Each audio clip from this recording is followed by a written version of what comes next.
samping itu beda. WW, pemilik rumah di Jalan Tegal Binangun, Pelaju Palembang, ditangkap polisi setelah polisi dari unit reskrim Polsek Pelaju Palembang menemukan sabu-sabu di rumah tersebut. Terungkapnya tempat penyimpanan sabu-sabu itu setelah unit reskrim Polsek Pelaju menangkap SN pengguna sabu-sabu. Dari keterangan SN, dirinya mendapatkan barang dari WW.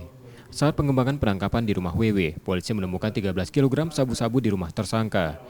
Pada polisi, WW mengaku rumahnya memang dijadikan tempat penyimpanan sabu-sabu sebelum diambil sejumlah bandar. Saudara tersangka W itu menghubungi melalui telepon. Saudara W tidak tahu bahwasanya tersangka S sedang diamankan. Oleh karena itu, dengan strategi yang ada, pada akhirnya kita berhasil menemukan lokasi di mana saudara W berada, dan pada akhirnya kita lakukan tindakan upaya paksa penangkapan, demikian juga penggeledahan di tempat saudara W tinggal, yang notabene ada satu ruangan atau kamar yang terkunci rapi. Kini kedua tersangka ditahan di tahanan Polsek Pelaju Palembang untuk proses hukumnya. Yudi Kiswanto, Kompas TV, Palembang, Sumatera Selatan.